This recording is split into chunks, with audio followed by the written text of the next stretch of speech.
Give me your tired, your poor, your huddled masses, yearning to breathe free, the wretched refuse of your teeming shore.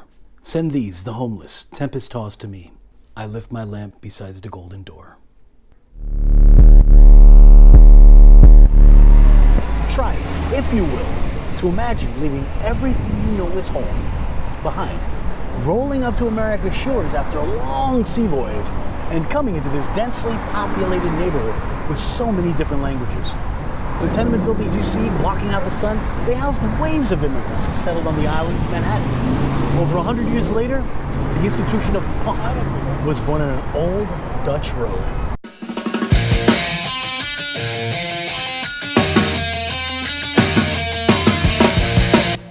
Then the galleries came in.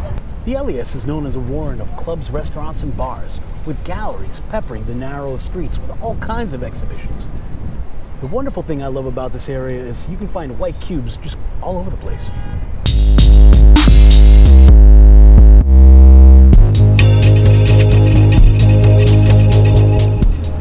This is the Bowery. It was at CBGB's where New Yorkers got their first dose of the Ramones, Talking Heads, Blondie, The Police. The venue existed from 1973 through to 2006, when it closed its doors. A quick side note, CBGB's OMFUG actually stands for Country Bluegrass Blues and other music for uplifting gourmandizers. What the hell's a gourmandizer? Ow, I think I need a gourmandizer.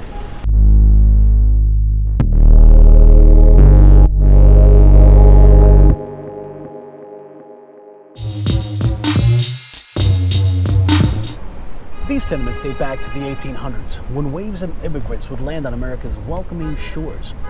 For most immigrants, New York City was but a stop on a much longer journey. For those who actually stayed, most of them would land in the Lower East Side. Life was hard here in the 1860s.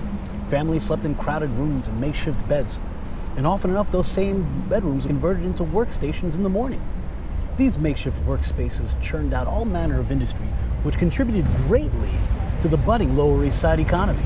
To learn more about this and other aspects of immigrant life in the Lower East Side, I highly recommend you check out the Tenement Museum. It's easily accessible and has great guided walking tours. The Lower East Side often plays host to a number of galleries in transition.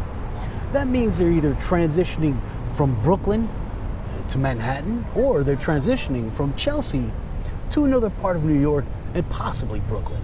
It's almost like the way station for galleries. But it does keep this whole place vibrant.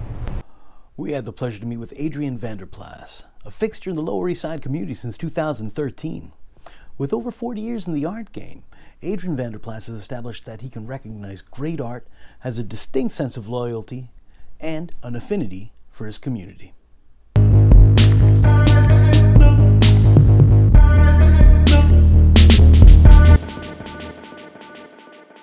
I'm Adrian Vanderplas. I have been in this gallery space for 4.5 years. I came from the South Street Seaport, where I was for 23. Could not do it if my heart wouldn't be so into it. As you see right now, I'm featuring an artist by the name of Konstantin Bockhoff. We're together for 27 years. I believe in him. I have rebuilt this whole space. When I first saw it 4.5 years ago, it was a bombshell. My taxes, just to give you an idea, went up by about 70%. You must really like what you do, otherwise you could not do it, because there's no money in it. I have not had a paycheck in 4.5 years. So connections are important. The longer I stay around, the more other galleries will see me. I want to link.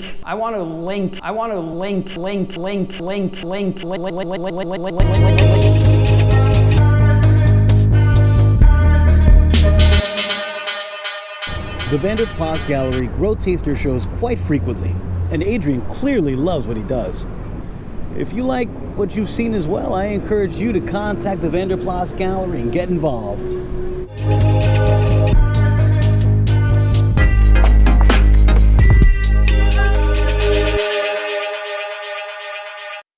I love working with Web Tigress.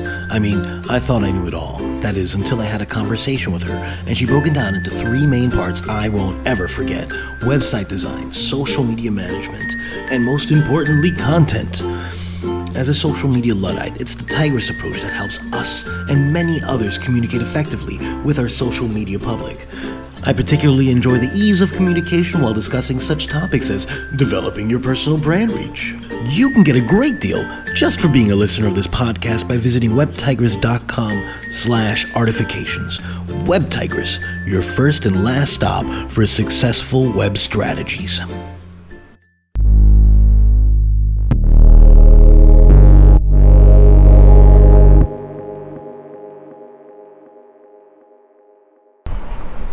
Just a few blocks away from the Vanderplas Gallery is the Con Artist Collective. Since it opened in 2010, this brick and mortar facility has provided its over 500 members with a solid creative space where they can all work together or independently. It provides so many avenues of assistance for all the artistic community of New York. On top of curated shows and a bevy of classes, it just makes for a wonderful destination for every and all artist who's coming to New York who wants to get a leg up on getting to know the arts community. We stopped in to talk with Brandon Weiscarver, the general manager, to find out their take on their facility's contribution to their community.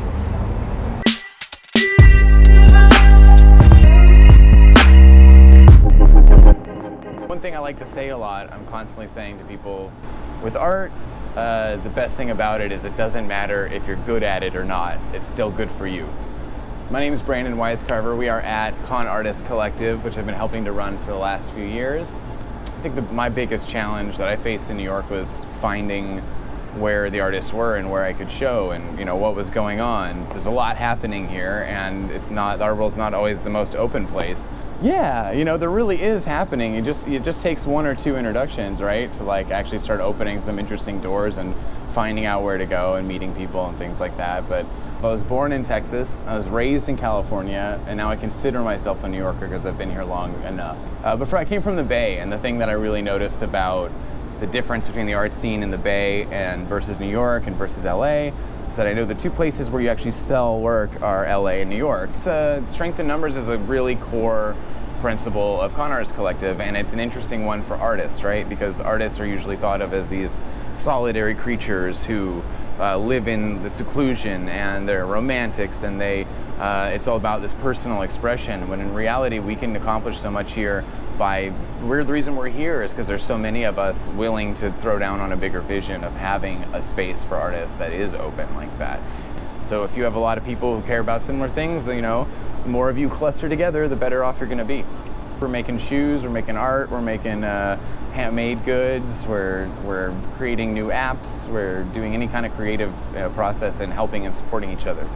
I'd just been fired from a photography studio because I wouldn't stop collaging with their old magazines. They're throwing them away anyway, and so I was really pretty bummed out about that, and I was working at a coffee shop around the corner selling my collages because those guys were cool and they let me do that, and somebody said, hey, do you know about con artists? I went from being fired from this photo studio and having no real direction to going and representing con artists at the White House and a makerspace conference. It was an incredible, place to go, So there's that mobility here. It still has that energy. I really think it does. New York.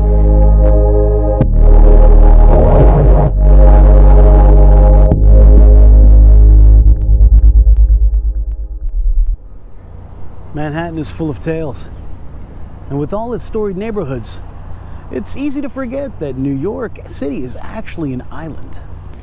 Now, the Lower East Side is an island in and of itself, albeit the kind of island where the cobblestone sometimes pokes through the asphalt. But don't let these turn-of-the-century charms fool you. I'm quite confident that the Whole Foods and the little niche micro stores that are popping up all over town will serve as an adequate backdrop for future waves of free thinkers that are really excited to make this world a better place for the arts. Because you can't spell Earth without art. This is Roland Ramos. Thank you for joining us at Artifications.